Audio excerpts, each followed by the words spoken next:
ऋषि मुनि वेद बतावे हवन दशरथ जी करावे हो। ऋषि मुनि वेद बतावे हवन दशरथ जी करावे हो।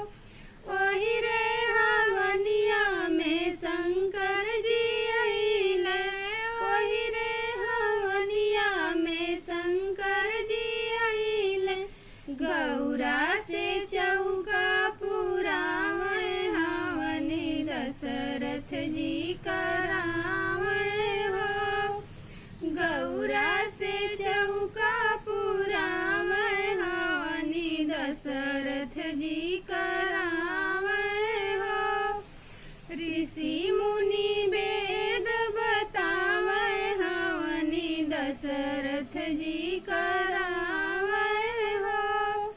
ऋषि मुनि वेद बतावे हवन दशरथ जी करावे।